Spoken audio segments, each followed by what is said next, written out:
कि अगर ये x ले रहे हो तो ये dx होगा डिस्टेंस, क्योंकि इसी का स्मॉल पार्ट है ये y लोगे तो ये dy लोगे। So write down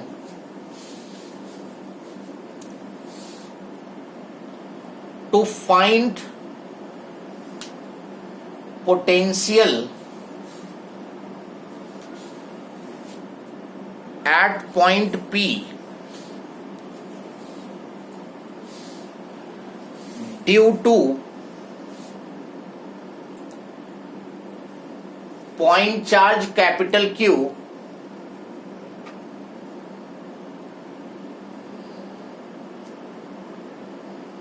comma consider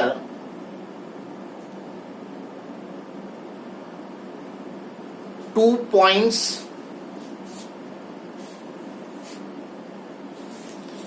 A and B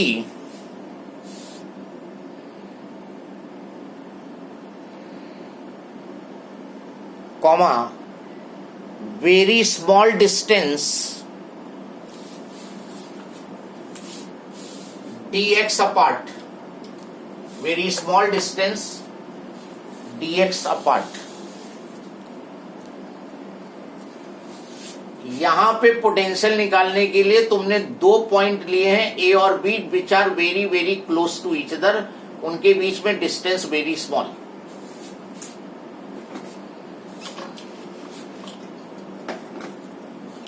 So work done in taking charge Q naught from B to A, B से A ले जाने में वर्क डन निकाल लो और इस स्मॉल वर्क डन को हम DW से रिप्रेजेंट करेंगे। तो वर्क डन का फॉर्मूला होता है force into displacement.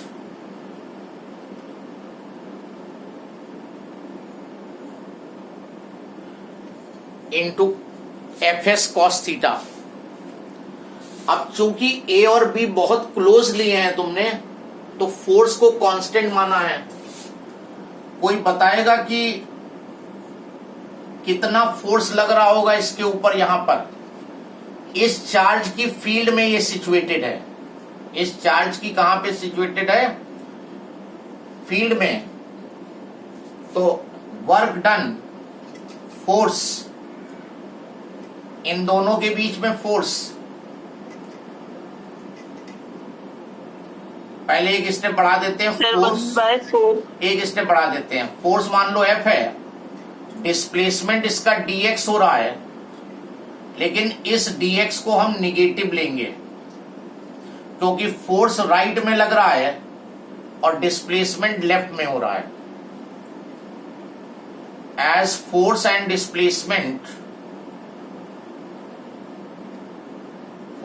Displacement are opposite. तुमने जनरल फॉर्मूला 10th में पढ़ा होगा, 11 में भी पढ़ा होगा। W is equal to Fs cos theta होता है, और यहां फोर्स राइट में है, डिस्प्लेसमेंट लेफ्ट में है, तो थीटा 180 और cos 180 -1 होता है। उस वजह से ये माइनस हमने लिखा है। तो this dW will be minus force in दोनों के बीच में कूलम्स लॉ से 1/4πε0 Q not upon x square, distance यहां से यहां तक, और dx। इतना वर्क डन होगा चार्ज को B से A ले जाने में। बोलो, किसी को कोई डाउट हो तो बोलो। B and A are very very close.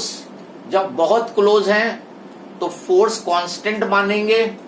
Force constant है तो सिंपली फोर्स इनटू डिस्प्लेसमेंट लग जाएगा। फोर्स डिस्प्लेसमेंट dx माइनस इसलिए लिया है क्योंकि रिपल्सिव फोर्स राइट में है और डिस्प्लेसमेंट लेफ्ट में है। अगर तुमने ये निगेटिव चार्ज होता तो अट्रैक्शन लगता, तो फिर ये माइनस नहीं आता। और ये माइनस फोर्स की वैल्यू इन दोनों के बीच में कूलम्स लॉ से ये आ गई। हमें तो वर्क निकालना है यहां से यहां लाने में। So total work done in bringing charge Q naught from infinity to point P, हमें तो यहां से यहां तक का चाहिए, तो हम ये जो स्मॉल वर्क निकाला है यहां से यहां वाले को, इसको इंटीग्रेट कर दो। पहले जो डिस्टेंस थी वो इनफाइनाइट थी, और बाद में पी पॉइंट पे जब आ जाएगा तो डिस्टेंस आर हो गई। तो लोअर लिमिट इंफिनिटी और अपर लिमिट आर। पहले इनफाइनाइट डिस्टेंस थी तो इंफिनिटी, और बाद में फाइनली डिस्टेंस होनी है आर, तो यहां से यहां तक का टोटल वर्क डन आ जाएगा। पुट करो वैल्यू, इंफिनिटी से आर, ये माइनस बाहर कर दो, चलो अभी अंदर ही रहने दो। 1/4πε0 Q not over x square dx। अब इंटीग्रेशन का मेथड लगाएंगे।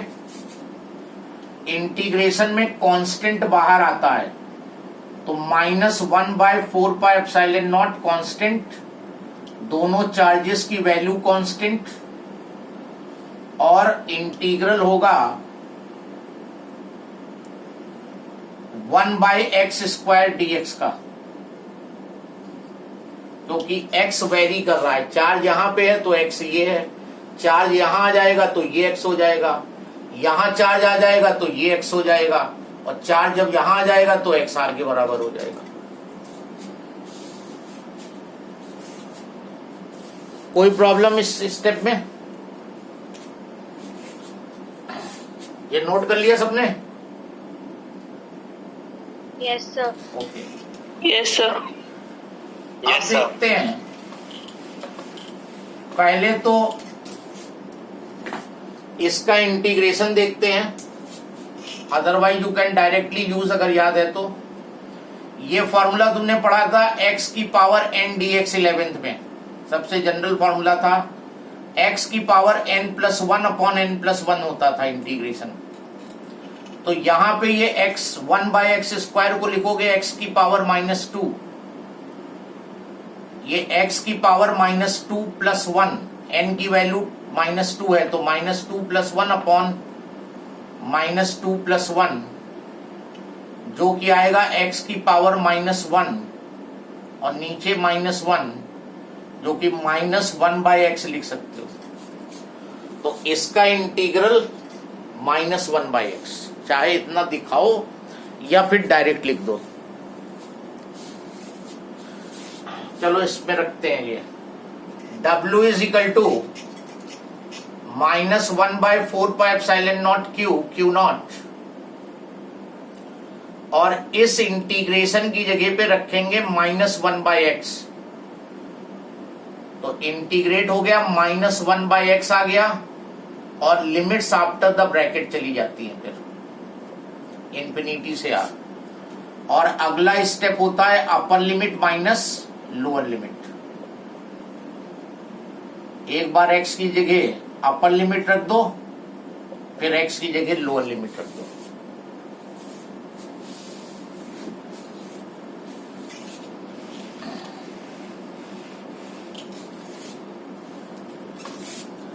W = ये माइनस माइनस प्लस कर दो, 1/4πε0 Q नॉट। एक बार अपर लिमिट r, माइनस बाहर जा चुका है, ये 1/r माइनस ये वाला माइनस, और लोअर लिमिट 1/∞, और 1/∞ होता है 0। 1/∞ की वैल्यू क्या होती है? 0। तो W = 1/4πε0 Q not upon r। This much work will be done in bringing charge Q naught from infinity to point P। Q naught charge को इंफिनिटी से यहां तक लाने में जो वर्क होगा वो ये निकल आया। लेकिन हमें तो निकालना है potential. As potential is W upon Q naught, basic formula. Potential होता है work done in bringing unit charge. तो Q नॉट में वर्क डन निकाला है तो Q नॉट से डिवाइड करो, 1/4πε0 Q नॉट अपॉन R, ये W हो गया, divide by Q not cancel, तो पोटेंशियल का जो फॉर्मूला फाइनली आया 1/4πε0 Q/R। This is the expression for potential. सब मिलते जुलते फॉर्मूले आ रहे हैं। तो वो कूलम्स लॉ में आया था 1/4πε0 Q1 Q2 upon R square. Field में आया था 1/4πε0 Q upon R square. Potential में आया है 1/4πε0 Q/R। तो ये पोटेंशियल निकालने का फॉर्मूला हुआ। कैपिटल Q वो चार्ज होगा जिसने पोटेंशियल प्रोड्यूस किया है, Q नॉट वो चार्ज होता है जो मूव कराया जाता है, और कैपिटल Q वो चार्ज होगा जिसने पोटेंशियल को प्रोड्यूस किया है। और ये पॉइंट की डिस्टेंस हो गई। एनी कंफ्यूजन किसी को? सर ये प्रूफ इम्पोर्टेंट है। इम्पोर्टेंट प्रूफ है, पहले ही बता दिया था। इम्पोर्टेंट प्रूफ है, खास तौर से पहले एग्जाम में बहुत इम्पोर्टेंट है। पहले दूसरे तीसरे होम एग्जाम में बहुत इम्पोर्टेंट है। पोटेंशियल का भी तो ऐसी डेरिवेशन है ना, ग्रेविटेशनल पोटेंशियल का। हाँ सर 11 में, हाँ वही उसी तरह का। वो कुछ ज्यादा इसमें देखो है नहीं, बस ये वर्क निकालो फोर्स इनटू डिस्प्लेसमेंट से, और उसके बाद इंटीग्रेट कर दो। इंटीग्रेट के 3 स्टेप में हो जाता है। थोड़ा प्रैक्टिस 1-2 बार करनी पड़ती है बस, लेकिन इंपॉर्टेंट है ये होम एग्जाम के लिए, सबके लिए। होम एग्जाम में बहुत पूछा जाता है। यहां पे नोट लिखो, एक नोट लिखो। जब इस फॉर्मूले को अप्लाई करोगे तो ये ध्यान रखना होगा तुम्हें। बस इसमें तुम्हें बेसिकली यही ज्यादा ये डेरिवेशन प्रिपेयर करना है। न्यूमेरिकल इसके उतने प्रॉब्लम नहीं करेंगे जो पहले कर चुके हैं आप, तो न्यूमेरिकल इसके इजी होंगे। और ये 2-3 बार प्रैक्टिस करने से आ जाएगा। 2-3 बार अपने आप कर लो, आ जाएगा ये। नोट लिखो, while using formula for potential,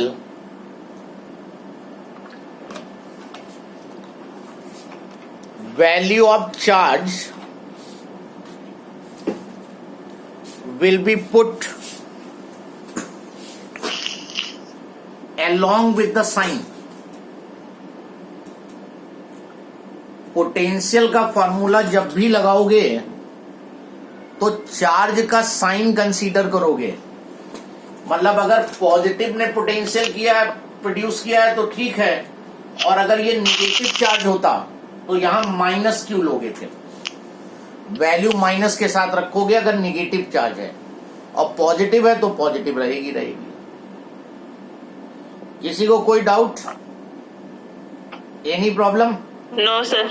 तो go through this derivation. No sir. घर पे आज घर ही में ही हो, कहीं जाना ही नहीं है, तो 2-3 बार इस डेरिवेशन को प्रैक्टिस कर लो, परमानेंट हो जाएगा ये। Is this clear? इस चैप्टर में यही एक मेन डेरिवेशन है जो पूछा जाता है। So will do the numerical. Class हो कल कहो तो ले, कहो तो ऑफ कर देते हैं कल। नहीं सर, कल संडे छुट्टी सर। कल संडे ऑफ कर देते हैं। और क्या सर, कल छुट्टी। मंडे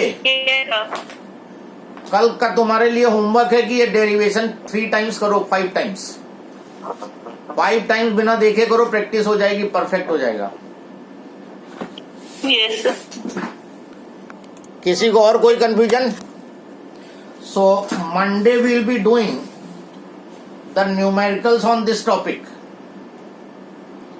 मंडे को इन टॉपिक्स के न्यूमेरिकल करेंगे।